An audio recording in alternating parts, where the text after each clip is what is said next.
एक तरीके का इनफॉर्मल बात करने वाले हैं।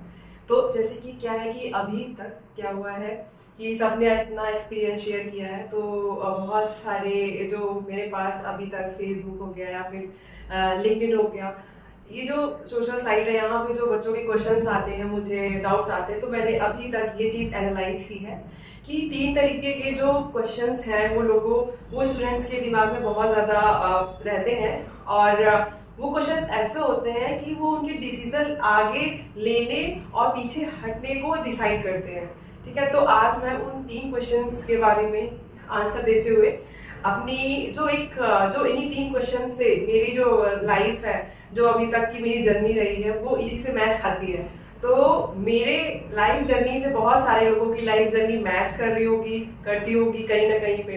तो चलिए जानते हैं उस चीज़ के बारे में। पहला क्वेश्चन लोगों का ये इशू होता है, बहुत सारे स्टूडेंट्स हैं और मैंने पिछले ईयर भी मैंने ये क्वेश्चंस रिसीव किए थे, और जो भी था और अभी भी मैं इस चीज़ को बहुत ज़्यादा देख पाती हूँ। क्वेश्चंस जो बच्चे पूछते हैं वो ये है कि अगर किसी के 10th और 12th में मार्क्स कम है तो क्या उनको प्लेसमेंट में, एमटेक के जो प्लेसमेंट है उसमें फर्क पड़ता है या नहीं। ये क्वेश्चन सबका होता है। ठीक है, 10th-12th में 60 से बिलो मार्क्स है तब। और दूसरा क्वेश्चन ये कि मान लीजिए मार्क्स सही है लेकिन 12th के बाद उनका 1 ईयर का गैप है या 2 ईयर का गैप है या 3 ईयर का गैप है। ठीक है, तो 12th के बाद और उनके बीटेक का जो जर्नी रहा उसके बीच में उनका एक तरीके का गैप हो चुका है। ठीक है, एजुकेशन के बीच।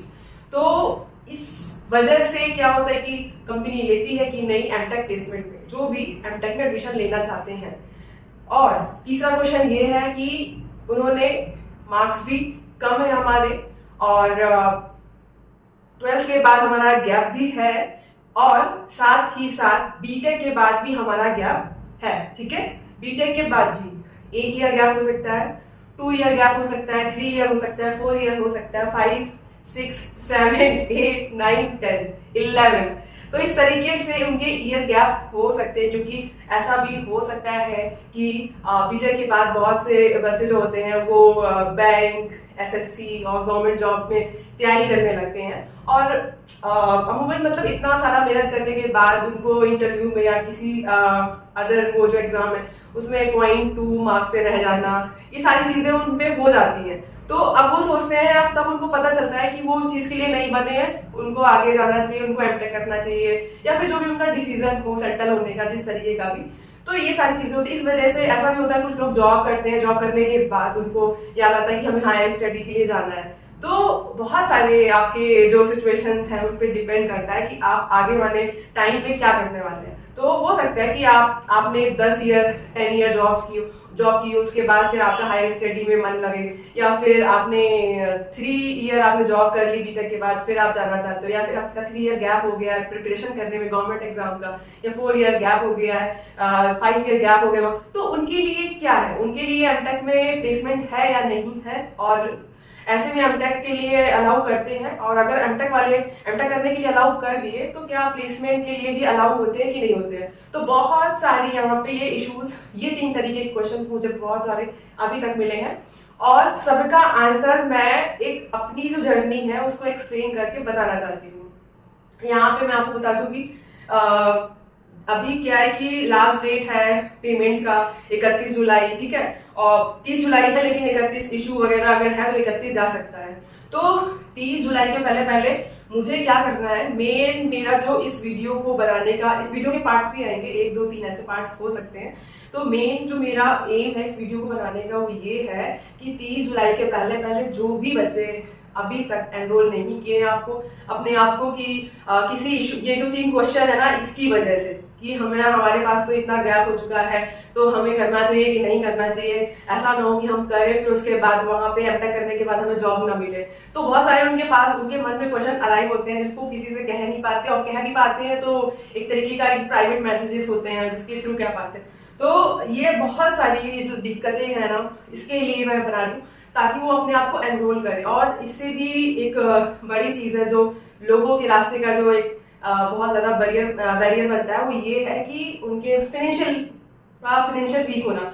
तो उन किसी के पास पैसा नहीं है एमटेक के एडमिशन के लिए, जैसे अभी एसआर राउंड चल रहा है, ठीक है, तो एसआर राउंड चल रहा है, तो एसआर राउंड के लिए क्या होता है कि अभी हमें रजिस्ट्रेशन फी तो देनी ही देनी है 3,000, और उसके अलॉन्ग विथ रजिस्ट्रेशन फी हमें क्या करना है कि हमें पार्शियल एडमिशन फी और सीट एक्सेप्टेंस फी भी हमें फिल करनी है, तो टोटल मिला के 43,000 हमें उसमें पे करने हैं। लेकिन किसी के पास 43,000 इस वक्त नहीं है, ठीक है, तो ये ऐसे पर्सन के लिए क्या ये जो इशू है ये कैसे सॉल्व होगा, और अगर मान लीजिए वो सॉल्व भी करना चाहते हैं, वो किसी से लेना चाहते हैं, तो क्या ये सही रहेगा कि नहीं रहेगा।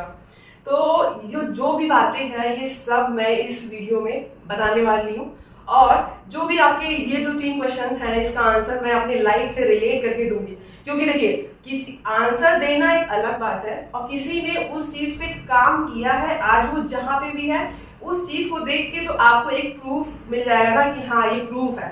अगर मैं आपसे अभी बोल देती हूँ कि नहीं नहीं कोई फर्क नहीं पड़ेगा, तो आप बोलोगे कैसे, हमारे लिए एग्जाम्पल लेके आइए, तो वो एग्जाम्पल मैं यहाँ पे प्रेजेंट करने वाली हूँ ताकि आपको प्रूफ मिले, आप मेरी बातों को सच्ची माने कि हाँ गैप से, ईयर गैप से जो भी मेरा अभी तक इशू था, जो भी क्वेश्चंस थे आपके, उसका आंसर यस है। मतलब इतना गैप होने के बाद भी, 10-12 में मार्क्स कम आने के बाद भी, फिर भी आप एमटेक कर सकते हैं और अच्छे से जॉब पा सकते हैं, अपनी लाइफ को सेटल कर सकते हैं, ठीक है। और जो ये फाइनेंशियल वीक वाला जो क्वेश्चन है कि किसी को पैसे नहीं मिल रहे हैं, इनकी किसी के पास इतना पैसा नहीं है, तो प्लीज इसका भी एक मैं ये नहीं कहूंगी कि ऐसा इसका पूरा सॉल्यूशन मैं आपको दे सकती हूँ, क्योंकि यार वो तो हर किसी की वो है कि किसी के पास पैसे आ भी पा रहे हैं कि नहीं आ पा रहे एडमिशन के लिए।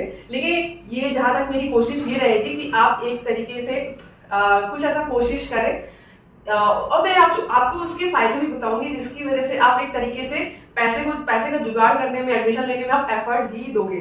तो मेरा ये बिल्कुल मतलब नहीं है कि मैं आपको फोर्स कर रही हूँ कि एमटेक करो करो करो, ऐसा नहीं है, आपकी मर्जी है। लेकिन मेरा सिर्फ मोटो इस बात का है कि जो लोग ये सोच रहे हैं कि उनके पास पैसा नहीं है, या फिर उनके पास ईयर गैप है, या फिर उनके लेस मार्क्स है, तो वो एमटेक नहीं करना, उनके पास मार्क्स अब सही है लेकिन प्रीवियस मार्क्स कम होने की वजह से वो आगे बढ़ने का सोच भी रहे हैं, नहीं भी सोच रहे हैं, एट द एंड वो सोचेंगे कि चलो हटाओ 43,000 कौन फंसाए, हमें एडमिशन नहीं लेना है।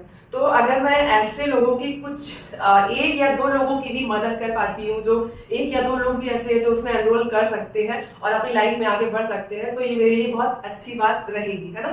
तो इसलिए मैं ये वीडियो बना रही हूँ। तो चलिए चलते हैं, आगे बढ़ते हैं। तो यहाँ मैं अपने लाइफ की जो शुरुआत है ना वो बचपन से करूंगी, क्योंकि बहुत सारे मैं एक क्लियर कट आपको एक ऐसा चीज बताना चाहती हूँ जिसके थ्रू, एक ऐसा प्रूफ जिसके थ्रू आपको लगे कि अरे ये तो ऐसे ऐसे से ऐसा था, फिर ये ऐसा कैसे हो गया, ठीक है। तो ये सारी चीजें मैं आपको मैं मतलब एक तरीके से शॉर्ट में बताने की कोशिश करूंगी, बट फिर भी बहुत सारी चीजें हैं बताने के लिए, लेकिन मैं शॉर्ट व्यू में बताने की कोशिश करूंगी। ठीक है, चलिए शुरू करते हैं। तो हुआ क्या, जैसे कि मैं अपने बारे में बात यहाँ पे कर रही हूँ, ठीक है। तो जब मैं छोटी थी तो मेरा जो बिहेवियर था वो इंट्रोवर्ट, जैसे आप आजकल बोलते हैं ना इंट्रोवर्ट वर्ड बोलते हैं कि इंट्रोवर्ट है, किसी से बात नहीं करती या करता है, शर्माता है, ये सब, तो वो सारी चीजें मेरे अंदर थी। मैं बहुत ज्यादा इंट्रोवर्ट थी, और अगर किसी से बात करती हूँ तो बहुत ज्यादा बात करती हूँ, और किसी से बात नहीं करती तो नहीं करती, ठीक है। तो ये मेरा बिहेवियर था पहले, ठीक है। तो ये सारा चीज मेरे अंदर था। तो क्या होता था कि जो मेरी स्कूलिंग हुई वो फर्स्ट क्लास से स्टार्ट हुई, मतलब कि नर्सरी, एलकेजी, यूकेजी ये सब कुछ भी मैंने नहीं पढ़ा है, और फर्स्ट क्लास से पढ़ना शुरू किया है। और फर्स्ट क्लास मतलब जो फर्स्ट क्लास में था तो उसमें क्या था कि नर्सरी, एलकेजी, यूकेजी पढ़ने की वजह से मेरी एज बहुत कम थी क्लास के कंपैरिजन में। अभी उल्टा है, अभी नहीं है। तो ये चीजें थी, ठीक है। तो क्या था कि जब मैं फर्स्ट क्लास में गई वहां पे और धीरे धीरे पढ़ना शुरू किया, चीजें हुई, तो फर्स्ट से लेकर के 7th क्लास तक मैं पढ़ने में बहुत सही थी। और जो मेरे मार्क्स और जो रैंक है, एक होता नहीं क्लास में रैंक आना, तो वो मेरी 5th, 6th, 7th ऐसे मेरा रैंक आता था। और फिर उसके बाद फिर क्या हुआ कि मेरा एडमिशन दूसरे कॉन्वेंट स्कूल में हो गया। 7th क्लास से 1 से लेके 6 तक मैं एक स्कूल में पढ़ी, और 6 से 7 से मेरा एडमिशन एक कॉन्वेंट स्कूल में होता है। अब वहां पे जब मैं गई तो क्या होता है कि बहुत एक्चुअली मैं थोड़ी सी इंट्रोवर्ट थी लेकिन इमोशनल बहुत थी, तो मेरा एक इमोशंस कनेक्शन था उस स्कूल से। और वो स्कूल मेरे लिए वैसा था, मैं जैसे कुआं का मीठा खोना, मतलब कि मैं ही हूँ होशियार, बाकी सब थोड़े से वैसे ही बच्चे थे। वहाँ पे कंपटीशन कुछ था नहीं, बस इसीलिए मेरी रैंक भी आती थी। तो हाँ, अब बात करते 7th क्लास में जब मैं कॉन्वेंट स्कूल में गई तो वहाँ का अलग माहौल और अलग करिकुलम, कोर्सेज वगैरह अलग थे, वहाँ की किताब बुक्स वगैरह, और वहाँ के टीचर्स, वहाँ में कॉन्वेंट स्कूल में आपको पता है फादर होते हैं, सिस्टर्स होते हैं, तो उन सबको देख के मुझे ऐसा लग रहा था कि मैं एक नए दुनिया में आ गई हूँ। तो मैं ये सारी चीज़ों को ऑब्जर्व करी, एक जो स्टेबिलिटी होती है, मेंटली मैं स्टेबल नहीं हो पा रही थी वहाँ पे, बहुत सारी चीज़ें थी। तो हुआ कि अब वहाँ पे कॉम्पिटिटर बहुत थे मेरे क्लास में, और वहाँ जाके देख रही हूँ कि सब वहाँ पे ऐसा भी होता था कि क्लास टेस्ट होता था, क्लास टेस्ट के बाद फिर यूनिट टेस्ट ही होता है, उसके बाद फिर 3 मंथ में आपका टेस्ट होता है, फिर 6 मंथ में होता है, इस तरीके से फिर ईयरली होता है। इस तरीके से अब 4 टाइम्स का मेरा टेस्ट होता रहता था, एग्जाम्स होते रहते थे और उसके मार्क्स भी आते थे। तो क्या होता था कि उस टाइम पे मैं आपको ये बताना चाहती हूँ कि मेरे 7th क्लास में मुझे याद है 48% मेरा मार्क्स आया था, और कुछ सब्जेक्ट्स में मैं फेल तो नहीं हुई थी, लेकिन पास एकदम बाउंड्री लाइन पे, कि अगर उस मार्क्स से थोड़ा सा भी कम आता तो मैं फेल हो जाती, ऐसा था। तो और बहुत सारे देख रही हूँ, बहुत से मेरे ही एज के जो बच्चे हैं वो बहुत अच्छे से जवाब दे रहे हैं, क्लास में टीचर कुछ पूछता है तो वो फटाफट हाथ खड़ा करते जवाब देते हैं। मैं क्लास में सबसे पीछे बैठी हुई हूँ, एकदम शांत चुपचाप, किसी से बात नहीं करना, कुछ नहीं करना। तो ये सारी चीजें मेरे अंदर थी, और फिर ये चीजें होती थी। अब मैं आपको इंटरेस्टिंग चीज यहाँ पे ये बताने वाली हूँ कि जो मेरे फादर हैं, तो फादर जो मेरे हैं वो जैसे पेरेंट टीचर मीटिंग होता था, पहले पेरेंट्स को बुलाया जाता था, मीटिंग्स होती थी, वहाँ पे टीचर्स बच्चों की शिकायत करते थे या फिर तारीफ करते थे। तो उस वक्त क्या था कि मेरी छोटी सिस्टर भी है, तो वो भी उस स्कूल में पढ़ती थी और मैं भी। तो क्या होता था, मेरी जो छोटी सिस्टर थी वो थोड़ा पढ़ने में थोड़ा क्या बहुत अच्छी थी, और वहीं पे मेरा ये हाल था। तो फादर मेरे जब आते थे तो वहाँ पे जो लोग थे, तो वो वहाँ पे जो टीचर्स थे उनसे ये एक्चुअली मैं किसी से बात तो करती नहीं थी, तो तो जो मेरी क्लास टीचर थी वो बिल्कुल भी ये बोलती ही नहीं थी कि लड़की बहुत शैतान है, क्या है, कुछ नहीं बोलती थी। बोलती थी बस ये लड़की से आप बोलिए कि थोड़ा सा मेहनत करे और अच्छे से पढ़ाई करे, इसके मार्क्स थोड़े कम है, वो ये बोलती थी। तो इस तरीके से, और वही मेरी जो सिस्टर, खैर मेरे फादर ने कभी मुझे मार्क्स के लिए कुछ बोला नहीं, वो हमेशा खुश रहे मेरे से। और जो मेरी छोटी सिस्टर है उसके क्लास में जो मैम थी वो बोलती थी कि बहुत टॉपर है क्लास की, इतना सारा बात करती है और इतना शैतानी करती है, फिर भी पता नहीं कैसे मार्क्स लेके आती है। तो देखिए, अलग अलग लोगों का अलग अलग बिहेवियर हो सकता है, अलग अलग लोगों की अलग अलग टाइम पे उनका सक्सेस भी हो सकता है, ठीक है। तो बहुत सारी चीजें मैटर करती है। आप किसी को ये नहीं बोल सकते कि ये बच्चा के मार्क्स कम है तो इसकी जो मेंटल एबिलिटी है वो कमजोर है या फिर वो सही नहीं है, आप ऐसा नहीं बोल सकते, क्योंकि आने वाले टाइम पे वो बच्चा करेंटली कैसा परफॉर्म कर रहा है उस बेस पे चीजें जाती हैं। तो ये चीज थी मेरे स्कूल की। फिर उसके बाद क्या हुआ 10th में, हाँ ये चीज अच्छी थी मेरे अंदर कि मेरी मैथ्स अच्छी थी, तो मैथ्स वगैरह साइंस साइड में गई मैं, मुझे मैथ्स में इंटरेस्ट भी था।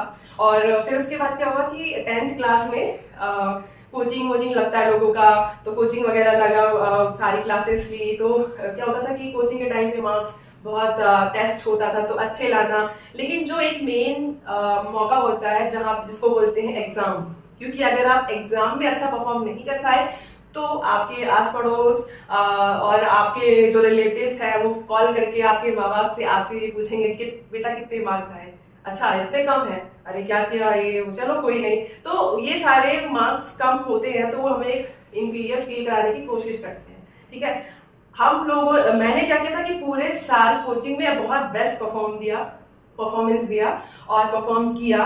और सारे उस वक्त यूपी बोर्ड से हूँ मैं, तो यूपी बोर्ड में क्या होता है कि उस वक्त कैलकुलस, अलजेब्रा, इस तरीके की 3 बुक्स मैथ्स की हुआ करती थी और उसको हम लोग पढ़ते थे। तो सोचिए कि कोचिंग में टेस्ट होता है, उसमें मेरे फुल में से मार्क्स 20 में से 19 मार्क्स आ रहे हैं, 20 में से 18 मार्क्स आ रहे हैं। बट जो मेन एग्जाम है उस टाइम, क्योंकि उस वक्त मेरे पास रिवीजन क्या होता है और एग्जाम देने से पहले याद रखने के लिए रिवीजन करना होता है, ये सारी चीजें मेरे अंदर नहीं थी। और बहुत, और एक होता नहीं है कि थोड़ा चालाकी कि मार्क्स को कैसे गेन किया जाए और क्या इंपॉर्टेंट चीज पढ़ी जाए इसके थ्रू मार्क्स को गेन कर सकते हैं, वो सारी चीजें एग्जाम के टाइम पे डिपेंड करती है। और वो सारी चीजें मेरे अंदर बिल्कुल भी नहीं थी। और ऐसा भी नहीं कि बहुत कुछ लोग क्या होते हैं कि दोस्त से जान देते हैं कुछ करें, मेरे दोस्त ज्यादा थे नहीं, तो मुझे कभी ना ही मैं कभी पूछती थी, कोई किसी चीज से पढ़ भी रहा है ना तो मैं पूछती नहीं थी, मैं सोचती थी कि मैं ही बहुत अच्छे से पढ़ रही हूँ। तो ये चीजें थी। और इतना सब होने के बाद फिर 10th में मेरे जो मेन एग्जाम है उस पर जो भी मैंने परफॉर्मेंस दी, ऐसा भी होता है कि मैथ्स के क्वेश्चन है, अगर आपने एक फॉर्मूला गलत कर लिया तो ये होता है कि सारा आपका क्वेश्चन गलत, ठीक है, तो 0 मार्क्स, नहीं तो फिर पूरे मार्क्स, ये होता था मैथ्स में। तो इस तरीके से पहले तो ये भी नहीं था कि फॉर्मूला लिख दिया तो आपको उतने मार्क्स मिल सकते हैं, ऐसा नहीं, आंसर है तो ठीक है पूरे मार्क्स है, आंसर नहीं है तो 0 मार्क्स। तो इस तरीके से जब मैं मेरा रिजल्ट आया 10th का तो उसमें आए थे मेरे 58.5, ठीक है, 60 से बिलो ही मार्क्स थे ये। और उसके बाद मैंने ये सोचा, फिर एक पॉलिटेक्निक एग्जाम होता है तो वो मैंने दिया था, उसमें मेरी 800 रैंक आई थी। सोचिए मैं 10th में मैं 58.5% लेके आ रही हूँ, लेकिन जो पॉलिटेक्निक एग्जाम है उसमें मैं 800 रैंक लेके आ रही हूँ, ठीक है, वो भी ऑल इंडिया। तो इस तरीके से जो पॉलिटेक्निक एग्जाम था उसमें देखिए फिर जो मेरे पापा थे वो बहुत खुश हुए। लेकिन मुझे क्या था, मेरे अंदर कहीं ना कहीं ये चीज था कि मेरे 10th में 60 अबव भी नहीं है, फर्स्ट डिवीजन भी नहीं है, ठीक है। और उस वक्त मैं देखती थी कि रिलेटिव्स और जो पापा है और भी जो लोग हैं सब लोग फर्स्ट डिवीजन बहुत पूछते थे। तो मुझे कहीं ना कहीं मेरे दिल में वो गिल्ट था कि फर्स्ट डिवीजन नहीं है मेरी, एक बार मुझे लाइफ में फर्स्ट डिवीजन तो लाना है। क्योंकि इससे पहले क्या था कि जो भी 9th 6th 7th 8th 9th इसमें क्या होता था कि मेरा वो फर्स्ट डिवीजन तो आया नहीं था, 48% आते थे। तो 10th में भी सेम ऐसा हो गया। उसके बाद मैंने क्या किया कि फर्स्ट डिवीजन लाने के लिए, कि मुझे फर्स्ट डिवीजन लाना है, एक बार अपने पापा को खुश करना है, उनका मतलब होता नहीं है कि आप अपने पेरेंट्स को खुश देखना चाहते हैं कि आपने बहुत अच्छा काम किया है। तो उस चीज के लिए फिर मैंने क्या किया कि वो पॉलिटेक्निक में जो काउंसलिंग होता है उस पर अपियर नहीं हुई और ना ही मैं वहां पे गई, जबकि बहुत सारे लोगों ने मुझसे बोला भी, क्योंकि 10th के बाद पॉलिटेक्निक होता है। फिर क्या हुआ कि मैंने 12th में एडमिशन ले लिया और 12th में फिर हमारी वो जो कैलकुलस अलजेब्रा सारी बुक्स आ जाती है मैथ्स की, और फिर उसमें मैंने मैथ्स की कोचिंग लगाई। वहां भी मैं बहुत अच्छा कोचिंग में परफॉर्म कर रही हूँ और बहुत अच्छा पढ़ रही हूँ डेली। लेकिन एग्जाम के बाद क्या होता है कि मेरे मार्क्स उसी तरीके से, रिजल्ट जो फाइनल 12th का आता है वो आता है कि वो भी मेरा 60 से बिलो है, ठीक है। जिसके लिए मैंने पॉलिटेक्निक छोड़ा था कि नहीं मुझे दिखाना है, मुझे टॉपर बनना है। तो टॉपर बनने के चक्कर में जो था वो मैंने पढ़ा। फिर बाद में रिवीजन तो लास्ट में मैं कुछ नहीं करती थी, ये मेरे अंदर बहुत गंदी आदत थी, लेकिन पढ़ती सब कुछ थी, एब्जॉर्ब करना, अच्छे से डेडिकेटली पढ़ना, और मैं कंफ्यूज भी रहती थी कि मैं इतना अच्छे से पढ़ती हूँ फिर मेरे मार्क्स क्यों नहीं आते, लोगों के मार्क्स कैसे इतनी जल्दी इतनी आसानी से इतने ज्यादा आ जाते हैं, मेरे टेस्ट में आते थे लेकिन इसमें नहीं आते थे। तो ये सारी चीजें थी। तो फिर क्या हुआ कि अब मेरे 10th में भी 58.5% है और 12th में भी मेरे 57% है, 57.5 है, 1% 10th से भी कम हो गया इसमें 12th में। तो ये सारी चीजें हुई। अब क्या होता है कि 12th में जब मैं अपियरिंग थी तो क्या होता है कि उस वक्त चल रहा था IIT में, जो IIT में एडमिशन करने के लिए IIT JEE, ठीक है, और NIT में एडमिशन लेने के लिए AIEEE, और जो हमारा स्टेट वाइज लेवल का जो एग्जाम होता था इंजीनियरिंग में एडमिशन लेने का वो होता था UPTU। तो जब मैंने 12th लिया तो उससे पहले 12th के पहले मुझे ये पता था कि मुझे इंजीनियर बनना है, लेकिन मुझे ये नहीं पता कैसे बनना है। तो क्या होता था कि बस मेरे फादर जब भी कुछ बात करते थे तो वो ये बोलते थे कि मेरे दोस्त का बेटा है, या बेटा ही सुना मैंने, बेटी नहीं सुनी कि मेरे दोस्त का जो बेटा है वो IIT क्रॉस किया, ये किया वो किया। तो अभी जैसे मैं आपको बोल रही हूँ कि बेटा ही सुना बेटी नहीं, तो उस वक्त मुझे ये चीज दिमाग में नहीं आई थी, और थैंक गॉड नहीं आई थी। तो क्या होता था जब भी मेरे फादर ऐसा बोलते थे कि वो मेरे दोस्त का बेटा IIT में गया, तो मुझे तुरंत ऐसा लगता था कि काश मैं भी उस IIT में जाऊं। और क्योंकि वो बचपन से वो जो एक फादर के सामने जो बच्चे की तारीफ होनी चाहिए वो मेरे साथ नहीं हुई थी, तो बस उसी चीज को मैं पाने के लिए आगे जाने की कोशिश कर रही थी। तो मैं सोच रही थी चलो कितना अच्छा, पापा कितना खुश होंगे अगर मैं आईआईटी में चली गई, क्योंकि अपने दोस्त की बेटी जाने से इतने खुश है तो मेरे जाने से कितना खुश होंगे। जबकि मैंने ये बिल्कुल नहीं सोचा था कि मैं लड़की हूँ तो मुझे नहीं जाना चाहिए वहाँ पे, लड़का आ गया था। तो ये सब चीज़ें मेरे अंदर नहीं आया था उस वक्त, ना ही मैंने सोचा कभी, ना ही मेरी फैमिली में कभी इस चीज़ का कभी कोई फर्क भी नहीं पड़ा कि लड़का है कि लड़की है। सारी चीज़ें एकदम, एजुकेशन हर एक चीज़ सेम वे में ही हुई है। तो ये सारी चीज़ें हुई। उसके बाद क्या हुआ कि 12th में जब प्लानिंग थी तो 12th का बोर्ड एग्जाम के पहले पहले IIT जेईई का फॉर्म आया कि इंजीनियरिंग होती है इससे। तो जैसे ही मैंने IIT नाम सुना तो फिर मैंने क्या किया कि बोला कि ठीक है ये IIT का फॉर्म मुझे भरना है। तो मेरी एक फ्रेंड थी तो मैंने अपने फ्रेंड के साथ मिलके फॉर्म भर लिया, उसने भी भरा मैंने भी भरा। उसके बाद फिर एडमिट कार्ड आया और फिर मैं एग्जाम देने गई। सोचिए मैं एग्जाम देने गई हूँ और क्या होता था कि उसमें IIT के एग्जाम में 2 पेपर होते थे, मुझे ये तक नहीं पता था कि इसके 2 पेपर होते हैं। और मैं एग्जाम देने गई और एग्जाम जैसे ही मैंने दिया, क्वेश्चन पेपर देखा मैंने, माय गॉड मेरे तोते उड़ गए। मतलब इतना मुझे हार्ड लगा ना वो क्वेश्चन, इतना हार्ड लगा हर एक चीज कि ये क्या है, अरे ये क्या है, ये कैसे दिया है। अब 12th में मैंने 12th बोर्ड का पढ़ा है, वो भी उस वक्त क्या था, वो CBSE बोर्ड से, इंग्लिश मीडियम जो बोर्ड होते थे वहाँ के सिलेबस से वो चीज़ पूछी जाती थी। और हिंदी में ठीक है वो पढ़ाते थे, लेकिन मुझे कम्युनिकेशन का यहाँ पे बहुत ज़्यादा इफेक्ट था। मुझे इंग्लिश में सारी चीज़ें दिख रही थी और मैं पूरे अपना स्कूलिंग हिंदी से की हूँ, तो इसमें मुझे दिक्कत हो रहा था बहुत। तो ये सब चीज़ें थी।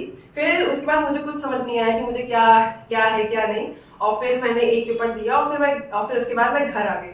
फिर बाद में पता चलता है कि अरे दूसरा पेपर और है। फिर मेरे पापा दोबारा फिर मुझे सेंटर ले जाते हो, बोलते हैं कि बेटा एक एग्जाम और है इसका। मैंने अपने दोस्त के, मेरा एक दोस्त है उसका बेटा भी दे रहा है तो इसलिए मुझे पता है। तो ये चीज हुआ। फिर दोबारा फिर से देने गई तो मैं मन में ये सोचते हुए जा रही थी कि अरे यार अभी तक एक पेपर देने में मेरा सर दर्द हो गया, अब दोबारा फिर से मुझे सर दर्द करना पड़ेगा। और सच लिटरली मैं वहां जाके कुछ नहीं कर रही थी, मुझे नहीं समझ में आ रहा था वो क्वेश्चन क्या लिखा है क्या नहीं लिखा है। और फिर किसी तरह से मैं वहाँ पे टाइम स्पेंड की और फिर जो भी था एग्जाम देके आ गई। इसके बाद क्या हुआ कि रिजल्ट कब निकला कब नहीं, मुझे रिजल्ट का भी कोई डेट पता नहीं। इंट्रोवर्ट होने का यही एक ड्रॉबैक होता है, कुछ पता नहीं होता टाइम पे। तो ये चीजें हुई। उसके बाद फिर मुझे पहले ही पता था, क्योंकि मेरा एग्जाम जो भी था मैं कुछ कर ही नहीं थी, तो मुझे पता ही था कि रिजल्ट क्या आना है। इसलिए मैंने बिल्कुल कोशिश भी नहीं की कि रिजल्ट इसका आता कब है जानने की। तो ये सारी चीजें हुई। अब इसके बाद क्या था कि अब AIEEE का जो फॉर्म था वो सारा चीजें हुआ, AIEEE का एग्जाम हुआ। हाँ, AIEEE का एग्जाम दिया मैंने और AIEEE के एग्जाम में भी थोड़ा मुझे सफिशिएंट अच्छा फील हुआ कि चलो हाँ ठीक है कर लेंगे, आता ही है। और ऐसा करके फिर बाद में जब रिजल्ट आता है तो मेरे मार्क्स आते हैं -7। तो -7 मार्क्स मेरे आए। और उसके बाद क्या था कि फिर भी मार्क्स मेरे इतने माइनस में आ रहे, फिर भी मेरे अंदर किसी तरीके का कोई दुख नहीं है, क्योंकि मैं ये जान रही थी कि लोग तो बहुत तैयारी कर रहे थे। क्योंकि मेरे फादर खुद बोलते थे कि लोग इसके लिए बहुत तैयारी करते हैं, 6 क्लास से कोटा चले जाते हैं और तुम तो ऐसे ही दे रही हो। तो मेरे अंदर एक चीज पहले से थी कि ठीक है अगर नहीं आ रहा तो कोई बात नहीं, मैं लोग तो इतनी तैयारी करते हैं, मैं तो तक किया नहीं है। तो ये सारी चीजें मेरे अंदर चलती, तो मैं दुखी नहीं हुई इस चीज के लिए। उसके बाद क्या हुआ कि फिर क्या हुआ, मैंने सोचा कि पता नहीं ये सारे एग्जाम है, इसके लिए फिर न्यूज़पेपर आता है जिसमें लोगों की फोटो छपती है और उसमें बोला जाता है कि इसकी इतनी रैंक आई है IIT में, इसकी AIEEE में इतनी रैंक आई है। तो ऐसे करके फिर किसी कोचिंग ने छापा था, फिर ये पता चला कि इसकी कोचिंग भी होती है, मुझे ये चीज़ पता चली। तो फिर क्या हुआ कि मैं अपनी मम्मी मेरी बहुत सपोर्ट करती है, तो वो मेरे साथ गई और हम लोग कोचिंग ज्वाइन कर लिए। वो मेरी कोचिंग लगवा के आ गई कि ठीक है तुम जाना। अब क्या था कि वहाँ कोचिंग में लगवा के मैंने 1 साल ड्रॉप लिया, 12th के बाद 1 साल ड्रॉप लिया कि मुझे तैयारी करनी है। मुझे IIT तो खैर नहीं जा सकती क्योंकि मेरे 60 से कम परसेंटेज थे। अपीयरिंग में चली गई थी, क्योंकि अपीयरिंग में नहीं पता 60 से कम आएगा कि नीचे आएगा। लेकिन पास आउट होने के बाद मैं IIT का फॉर्म नहीं भर पाई थी। और उसी वक्त ये JEE एडवांस और JEE मेन का कॉन्सेप्ट आ गया था, तो मुझे कोई फर्क नहीं पड़ रहा था क्योंकि परसेंटेज क्राइटेरिया उसका वही था।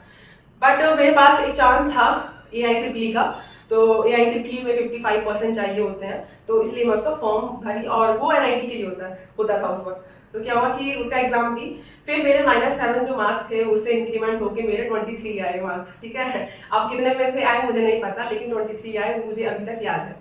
तो ये चीजें हुई। और उसके बाद फिर मैंने स्टेट लेवल का जो यूपीटीयू एग्जाम होता है वो मुझे पता चला लोगों से, तो मैंने वो फॉर्म भी भरा। लोगों से क्या, कोचिंग जाती थी तो कोचिंग में ही काफी चीजें आपको पता चलती है, बात करते हैं, आपके सेम स्ट्रीम के बच्चे होते हैं जो सारा प्रिपेयर करते हैं, तो उन्हीं से पता चला कि भैया यूपीटीयू का फॉर्म होता है, वो भी मैंने भरा था। तो उसमें मेरा तो क्या हुआ कि 12th का जो मैंने 1 साल का गैप लिया था उस पर मैंने AITPL और यूपीटीयू ये 2 एग्जाम दिए थे, एक नेशनल लेवल एक स्टेट लेवल।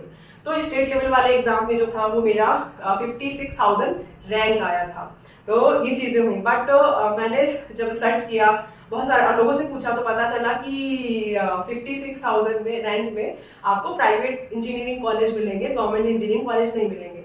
और ये गवर्नमेंट इंजीनियरिंग कॉलेज का कॉन्सेप्ट जो है वो मुझे अपने पापा से आया था।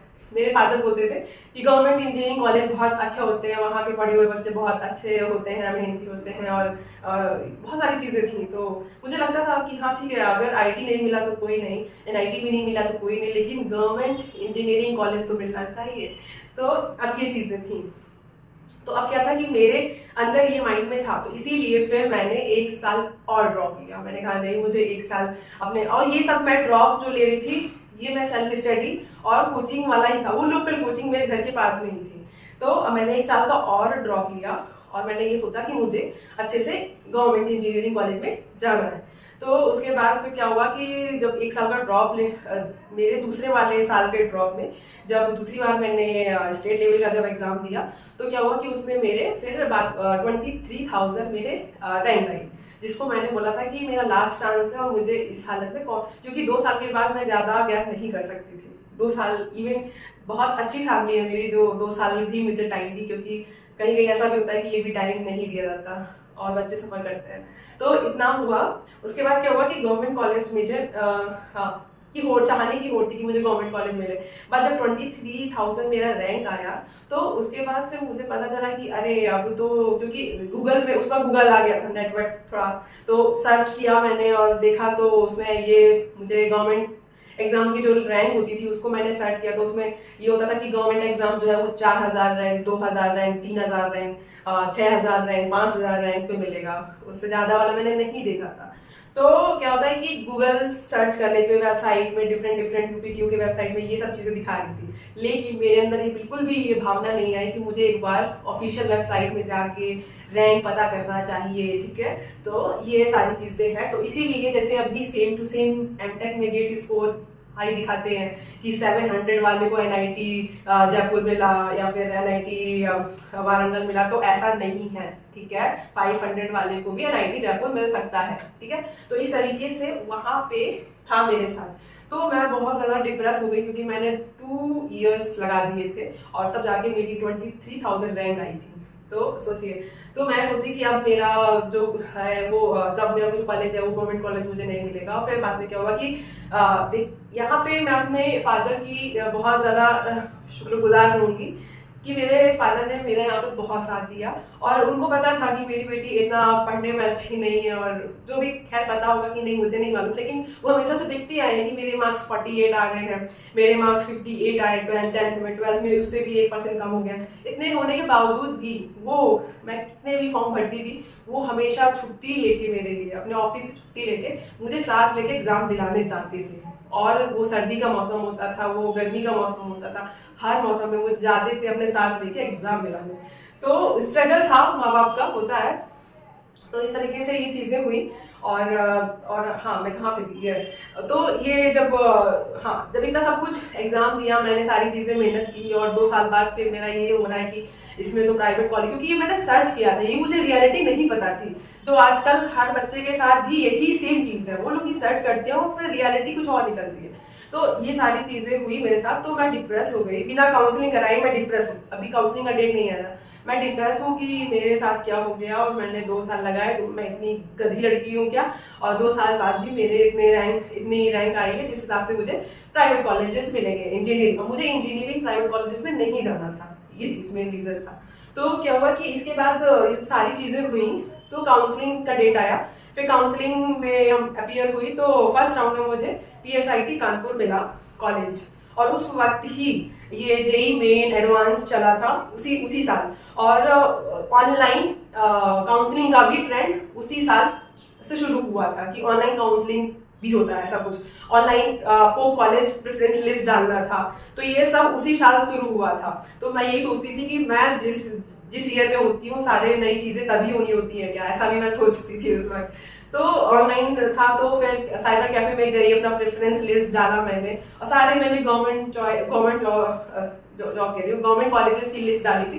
बस एक पता नहीं प्राणवीर करके जो APSIT कानपुर कॉलेज था, इसको मैंने डाल दिया था लास्ट में, पता नहीं गलती से डल गया था, डाल दिया था, तो यही कॉलेज मुझे मिल गया। अब इसके बाद क्या हुआ कि ये भी होता कि अब मैं बहुत दुखी कि अरे ये मुझे प्राइवेट इंजीनियरिंग कॉलेज मिला, ऊपर से मैंने फोन करके वहाँ ऑफिस पे पता किया कि वहाँ की फीस कितनी है, तो फीस भी मुझे बहुत हाई फाई लगी, क्योंकि मुझे 2 रीजन थे मेरे प्राइवेट कॉलेज ना जाने के। पहला ये कि प्राइवेट कॉलेज अच्छा नहीं होता है, और दूसरा ये कि प्राइवेट जो इंजीनियरिंग कॉलेज होते हैं उनकी फीस बहुत ज़्यादा होती है, और मैं एक लड़की हूँ और मैं इतना पैसा अपने माँ बाप का नहीं वो कर सकती। ठीक है, देखिए ये चीज़ थी मेरे अंदर, तो मैं ऐसा नहीं चाहती थी कि सिर्फ मेरे पढ़ाई में मेरे माँ बाप का पैसा पूरा चला जाए। तो मैं बहुत ज़्यादा सोचती थी कि पैसा जहाँ कम लगेगा वहाँ, और बहुत अच्छी जहाँ पे पढ़ाई हो, पैसा कम हो, वहाँ पे मुझे जाना है।